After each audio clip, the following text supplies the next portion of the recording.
El pueblo ucraniano, bueno, pues está marcando esa noticia, esa reunión, el pulso, la tensión informativa en el día de hoy. Sobre ello vamos a hablar y sobre otros aspectos de la geopolítica actual del día de hoy con don Diego Pitar, que tenemos el placer de saludar a esta hora de la tarde. Diego Pitar, profesor de Relaciones Internacionales en el IEB. Diego, muy buenas tardes, ¿qué tal? ¿Cómo te encuentras? ¿Qué tal? Muy buenas tardes, ¿cómo estáis?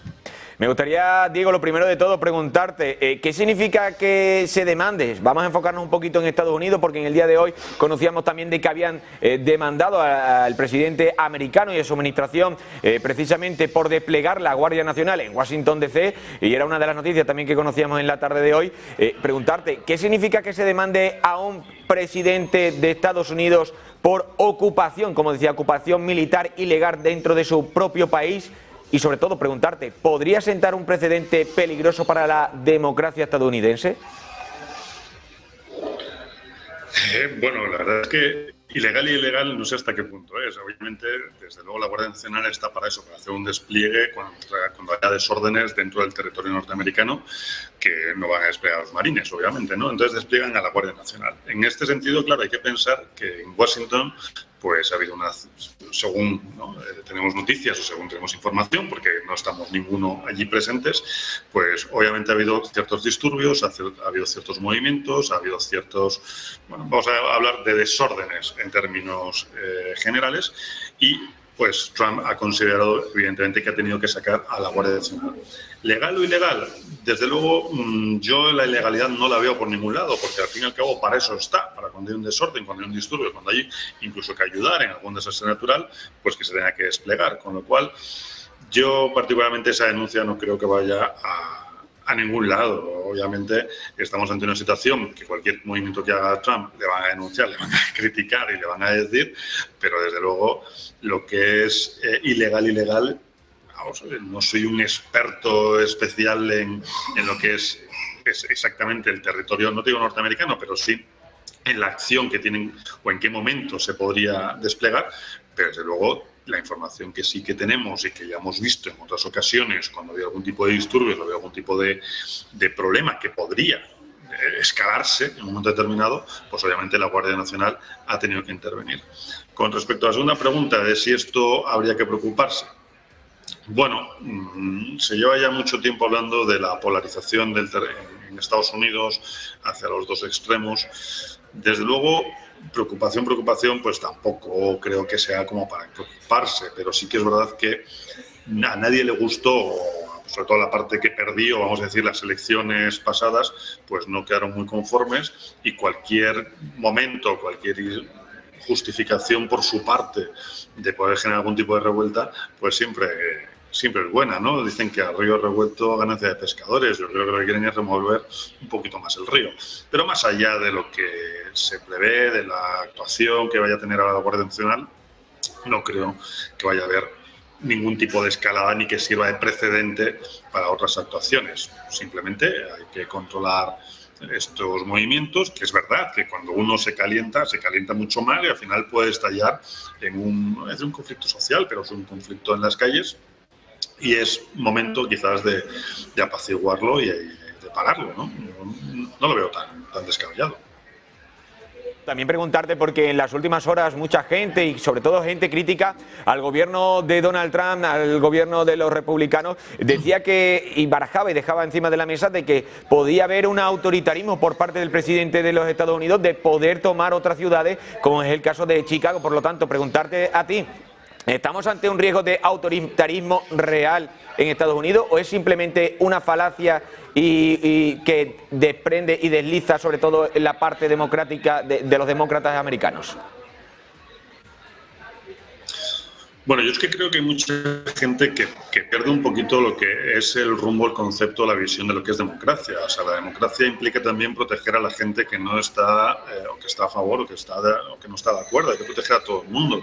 Y yo creo que son unas medidas, obviamente, que la idea es frenar, como he comentado antes, frenar un poquito este tipo de disturbios y frenar un poquito lo que, pues eso, se podría propagar. Al fin y al cabo, parece que cuando se actúa contra unos, ya no son democráticos. Cuando se actúa contra otros es, como dicen algunos en España, ¿no? Como era, ¿no? Jarabe democrático. Pues no, es que yo creo que tiene que estar para todos. Entonces, lo que no vale es que tú montes unos disturbios y no se te pueda frenar, sobre todo por un control incluso social, ¿no? No control, perdón, rectifico la palabra, sino paz social, ¿de acuerdo? Porque yo creo que no es un tema de controlar las calles, es un tema de no estar generando una polémica que no es necesaria y generando un conflicto que es mucho menos necesario. Entonces, yo creo que es una medida, vamos a decir, preventiva, obviamente, pues para que no se genere un conflicto mayor. Francamente, no creo que sea un error democrático por parte de la Administración en este caso. Diego, vamos a pasar a otro tema, a otro bloque y sobre todo enfocándolo a lo que veníamos diciendo en el día de hoy, que es lo más importante que está marcando la tensión informativa, y es que sobre todo Ucrania, Macron, la seguridad de Europa, la seguridad de Ucrania, que se ha hablado sobre todo en esa reunión de París en el día de hoy. Preguntarte, Zelensky ha insistido en esas declaraciones que escuchábamos en el día de hoy, en que un ejército ucraniano fuerte, decía el propio presidente, sería clave para la paz. ¿Es realmente, por lo tanto, disuasión o es la antesala, por lo tanto, de lo que nos viene a decir Zelensky, de una guerra congelada que se puede prolongar en las próximas décadas, en los próximos años? Bueno, más que vamos a poner encima de la mesa que ahora mismo es la oportunidad que ha visto Europa para verse un poco representado y sobre todo Macron de cara a aquí estoy, ¿no? Yo creo que eso es un poquito la lectura que tendríamos que hacer de este, vamos a llamar, apoyo de las últimas horas, aunque es un apoyo desde hace muchos años, mucho tiempo ya, casi 3 años, pero es un apoyo, digamos, de las últimas horas o una ocurrencia. Yo lo veo un poquito también así. No es un tema solamente de que Ucrania tuviera un ejército fuerte. A ver, Ucrania un ejército fuerte ahora mismo, francamente, no puede tener, a menos de que sea con unidades y equipos y activos que le dé Europa. Eso está claro. Ya después de tanto tiempo de conflicto ya no puede, vamos a decir, subsistir mucho más, ¿sí? Entonces, de cara al futuro ya veremos, pero de cara a un momento actual, no. Que el conflicto se enquiste, sí, el confliclo probablemente no digo que se vaya a enquistar, ¿no? Hombre, ojalá se resuelva lo antes posible y quizás no hemos tenido los resultados que todos esperábamos en la cumbre de Alaska, pero desde luego Europa lo que está intentando ahora mismo es marcarse un tanto y Zelensky lo que está intentando es buscarse un hueco también donde antes pues prácticamente no lo tenía. O sea, ha visto un poquito de luz al final y parece que se quiere agarrar a ese clavo ardiendo. Entonces, tender la mano de Macron, como también ha ocurrido en algún caso que se habla de mandar tropas europeas a Ucrania y todo esto, yo creo que es calentar un poquito más o avivar un poquito más el fuego que ya tenemos, voy a decir, hasta casi descontrolado, ¿no? Porque desde luego, hace 2 meses diría que teníamos muchísimo más control sobre él. Ahora mismo las cartas están completamente cambiadas. Hay una reorientación de la paz en Ucrania. Y bueno, Zelensky, yo en este caso creo que lo único que está haciendo es agarrarse casi a un clavo ardiendo. Y Macron al final es un poco más de protagonismo. Pero desde luego, cualquier país que sea fuerte, obviamente la guerra, el conflicto o el ataque es disuasorio, ¿no? Obviamente. Pero en este caso es que llegamos un poquito tarde a tener un ejército fuerte en Ucrania, que no sea, como he dicho, con una cesión de activos y de soldados y un apoyo económico muchísimo más fuerte por parte de Europa. Diego, también preguntarte, porque Macron anunciaba en el día de hoy en esa comparecencia conjunta con el presidente de Ucrania anunciaba una fuerza multinacional de 26 países lista para actuar en Ucrania tras la guerra.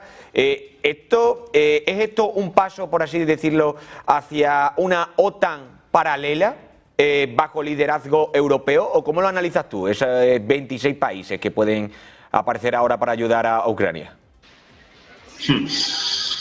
Bueno, 26 países, no sé en qué medida se quieren repartir un poquito el territorio, pues desde luego la gran parte de la ayuda que ha recibido Ucrania en los últimos tiempos ha sido principalmente norteamericana y van a querer obviamente su pedacito del pastel, que no es un pedacito pequeño precisamente. Entonces esos 26 países yo no sé cómo van a quedar, si al final se quieren repartir un pueblo cada uno, ese ya es su problema, lo desconozco. Montar una OTAN paralela, complejo porque primero ya tenemos algo montado. Y si encima la OTAN está pidiendo para mantenerse activa una aportación mayor por parte de los países, principalmente europeos, que lo conforman, pues y todos protestan porque dicen que es mucho gasto, francamente. Y sobre todo un elemento también interesante o importante es que ¿quién va a ser el líder? Porque sabemos que en la OTAN el que es líder es el líder y es indiscutiblemente Estados Unidos. Pero cuando quieres tener a varios líderes o cuando quieres tener a varias cabezas, va a haber muchas órdenes y ya sabemos que orden contra orden igual a desorden. Entonces, ¿quién se va a elegir? ¿Qué vamos a tener una presidencia de la OTAN paralela cada 6 meses como en Europa o cómo va a estar el asunto? Desde luego, me parecería un auténtico dislate. Una fuerza de 26 países ahora mismo. No sé quién quiere aportarlo, no sé cómo lo van a aportar y no sé cómo lo harían. Pero, como bien has comentado, esto sería después de la paz. Después de la paz, ¿qué va a quedar? Parte del territorio va a estar apartado y se incorporará a Rusia. El territorio ucraniano va a quedar intacto, cosa que dudo desde ya. O sea, no me lo creo y no creo que Putin vaya a ceder en ese sentido. Entonces, una alianza de 26 países metidos ahí en Ucrania, pues puede ser, hombre, a efectos un poco de vigilancia, de control y tal, bueno, no lo descartaría, pero como fuerza de choque, vamos, es que no creo que haya ahora mismo esa idea. Sería una forma de salvar esa condición que Putin quiere poner, obviamente, a la paz en Ucrania, a que no pertenezca a la OTAN. Bueno, pues vale, no somos de la OTAN, pero nos montamos una historia paralela y te anexionamos. Bueno, tampoco creo que sea de... Putin no es tonto y eso tampoco creo que lo vaya a permitir. Pero, bueno, Macron desde hace ya tiempo incluso habló de mandar tropas francesas al campo de batalla. O sea, que es que yo creo que es un tema de a ver qué me invento hoy, qué suelto, qué lanzo y ya veremos en qué queda. No creo que vaya más allá de eso, a menos, como he dicho, que se monte con carácter pseudo, vamos a llamarle policial o de vigilancia o de apoyo humanitario, llámale X, pero desde luego no creo que sea como fuerza de choque, lo dudo, vamos, tremendamente. Hablabas de que Macron precisamente había dicho que quería enviar tropas a la zona ucraniana, al territorio de combate, pero en las últimas horas también escuchábamos que, por ejemplo, Meloni confirmaba que Italia no va a enviar su ejército, el ejército italiano, a territorio ucraniano, al igual que, por ejemplo, países como Alemania, que ya se sabía que no iban a enviar tampoco soldados a Ucrania. Por lo tanto, preguntarte si crees tú que al final el conflicto ucraniano, que no está dando de lleno a Europa, por así decirlo, podría reconfigurar un poco el tablero geopolítico y desgastar las relaciones entre países que sí tienen unión, por ejemplo, por discrepancias en yo sí ayudo a Ucrania, yo no ayudo a Ucrania. No sé si las decisiones que se van tomando pueden desgastar el tablero y ponernos en una situación diferente a la que vemos actualmente. Bueno, más desgastado que está ya, porque desde luego esto desde que empezó el conflicto es yo me uno, yo no me uno, yo aporto, yo no aporto. Esto al final es la casa de Tócame Roque, que nadie sabe ni quién está barriendo ni quién está limpiando. O sea, es que realmente la situación es cuanto menos un poco dislate. ¿Por qué? Porque al final aquí lo que tenemos son muchos, no digo intereses, pero sí muchas ideas y mucha perspectiva de cómo se debería abordar el conflicto. Y como aquí parece que el sistema democrático está como excesivamente, no lo critico, no lo critico, pero como excesivamente marcado de cada uno haga lo que pueda, pero no tenemos una conciencia común, que es lo que deberíamos de tener, una visión, una forma de actuar, una forma de trabajar común y no la tenemos, pues obviamente eso hace muchísimo más débil a la propia Unión. Entonces, claro, Meloni ha dicho que no, Alemania va a decir que no, porque primero lo mío y luego ya veré. Francia cada día se inventa una cosa diferente. Reino Unido, aunque no pertenece a la Unión Europea, sí que está en Europa y evidentemente siempre ha estado ahí como queriendo apoyar o queriendo mandar activos, etcétera. Entonces, claro, ¿hacia dónde vamos? Pues lo mismo que tenemos, que es que como no nos ponemos de acuerdo, pues no nos somos muy excesivamente creíbles, ¿no? Por así decirlo, en el panorama internacional. Y de hecho, a las pruebas me remito, en qué momento se ha invitado a Europa de forma más o menos realista o contundente a este proceso de paz. En nada. O sea, bueno, llámame si quieres, o ya hablaremos, o te paso mi WhatsApp, que prácticamente, o sea, que es que no está con una conciencia común, que es como debería estar, porque no tenemos un liderazgo único, sino que cada uno hace lo que le apetece en cada momento.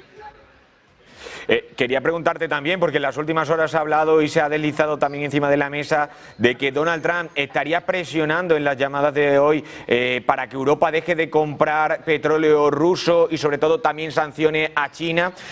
Por lo tanto, preguntarte, Diego, ¿está Europa preparada para esa doble dependencia, la militar de Estados Unidos y sobre todo la energética sin Rusia?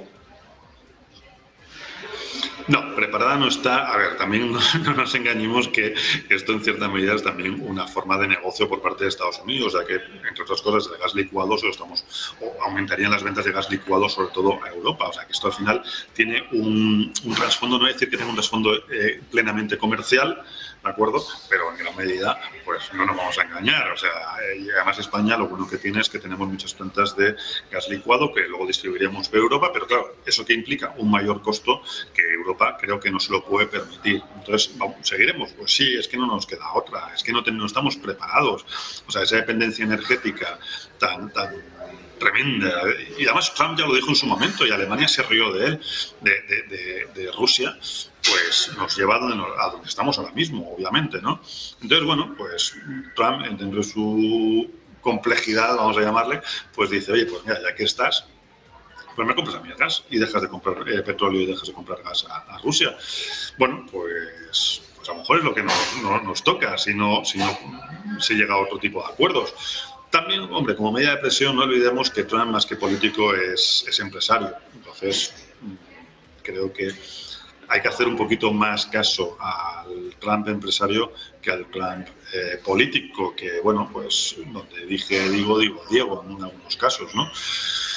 Ya veremos. Desde luego, yo creo que esas amenazas, después sobre todo de las conversaciones que ha tenido con Putin y que no sabemos el trasfondo cierto de todo esto, Putin sigue enrocado en mantener los ataques a Ucrania, Ucrania sigue también atacando a Rusia y Europa pues no se puede permitir, porque no se lo puede permitir, porque ahora mismo hemos sido durante un montón de años, durante 50 años hemos sido pues un poco observadores y buenistas de todo lo que ocurre en el planeta, mientras que los otros se preparaban y nos han pillado con el pie cambiado. O volvemos a la formación y empezamos a tener un poquito la marcha continua, o difícilmente. Pero hoy por hoy, tal y como estamos ahora mismo, o sea, me dices, no, en los próximos 6 meses, ni en los próximos 6 meses, es que tendríamos que tener una reorganización absoluta hasta del propio sistema de toma de decisiones dentro de la propia Unión Europea. Preguntarte también, Diego, porque en las últimas horas, después de esa reunión que había habido en los últimos días, desde el domingo que comenzara hasta el día de ayer en China, conmemoración de la victoria de la Segunda Guerra Mundial, conmemorando a los fallecidos y todo, preguntarte, porque veíamos que Xi Jinping reforzaba su alianza con Kim Jong-un, otro de los líderes importante también en el tablero geopolítico, y por lo tanto te quería preguntar, ¿estamos viendo el nacimiento de un bloque militar alternativo completamente al estilo OTAN, pero en Asia? Sí, pero además con un añadido en el que efectivamente aquí el liderato lo tendría China, obviamente, pero con una gran diferencia, y es que hay muchos territorios también dependientes, vamos a llamarle así, o digamos colgando o mirando de reojo, de échame una mano en caso de que lo necesite, a la OTAN, ¿no? Desde Taiwán, que está ahí, bueno, que sería no OTAN, sino Estados Unidos, hasta Corea, ¿no? O sea, que es que estamos hablando de territorios que, digamos que son más proclives o están más dados a un conflicto más inmediato, que es una cosa que, por ejemplo, en Europa pues no ocurría, ¿no? Eso también hay que tenerlo en cuenta. ¿Nacimiento de un nuevo bloque militar tipo OTAN en Asia? Yo creo que sí, De hecho, es curioso porque India, que era un gran cliente de Estados Unidos a nivel armamentístico, de Francia, de Inglaterra, ¿no? También compraba muchísimo armamento, en los últimos tiempos se ha dedicado a comprar también mucho armamento a China, porque es una potencia, no nos engañemos, y cada día tiene empresas más relevantes en armamentísticas. Entonces, que en un momento determinado India incluso pueda decir, oye, échame una mano, oye, yo me uno, oye, yo tengo efectivos, oye, yo tengo capacidad militar, con el conflicto que también puede tener con Pakistán, etcétera. Pero bueno, sería un bloque tremendamente poderoso, no nos vamos a engañar. Sería un bloque que sí, que miraría cara a cara directamente a la OTAN y además con una localización que OTAN sigue mirando todavía a lo que es el viejo continente y Asia pues es el resurgir económico. Entonces, bueno, pues tendría, yo creo que en ese sentido, más peso y más poder, ¿no?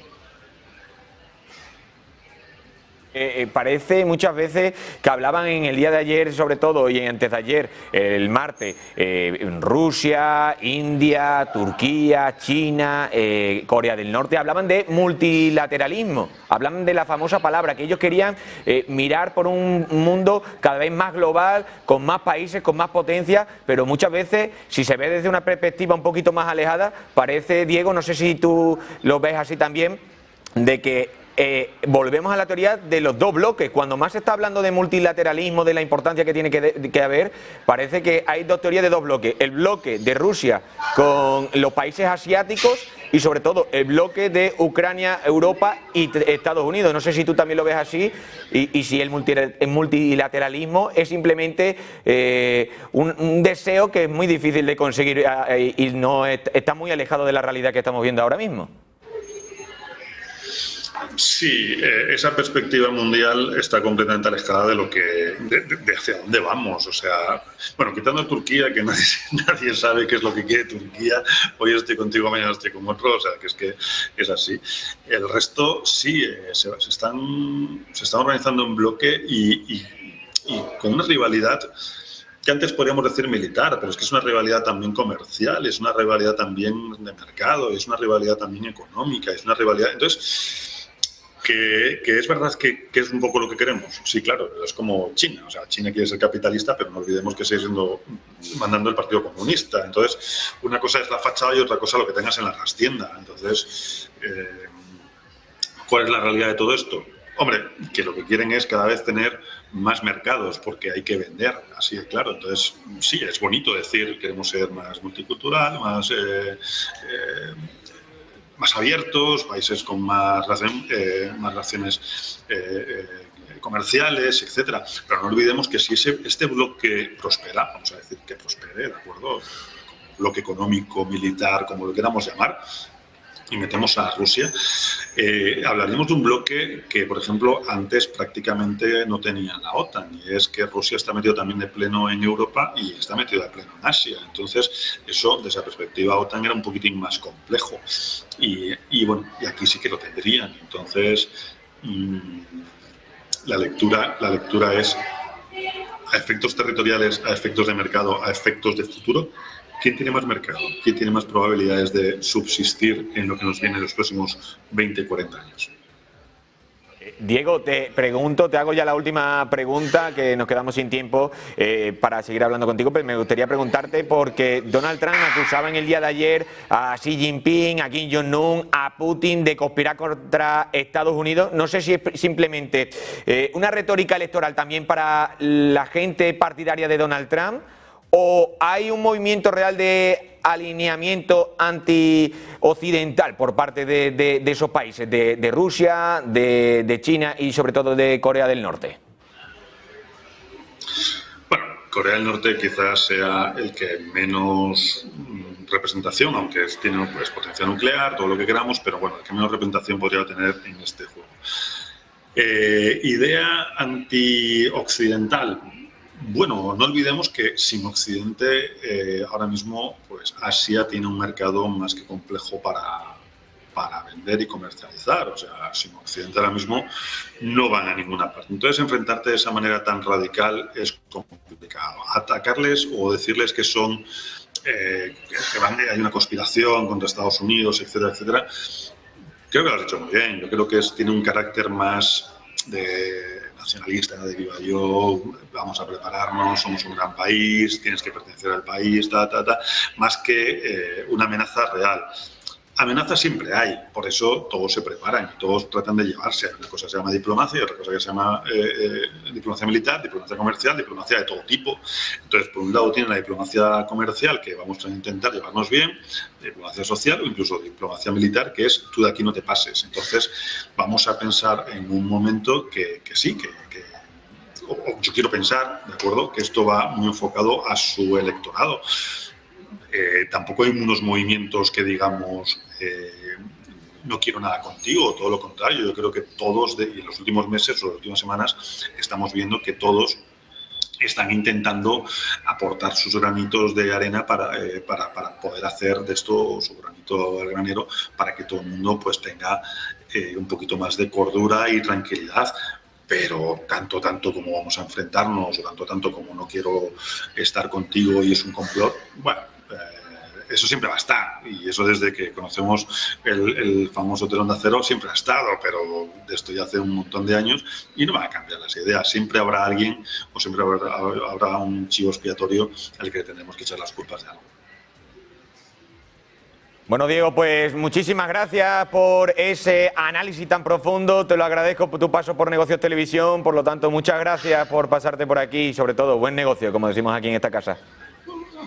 Muchísimas gracias, buenas tardes, que tengáis buenas noches. Buenas tardes.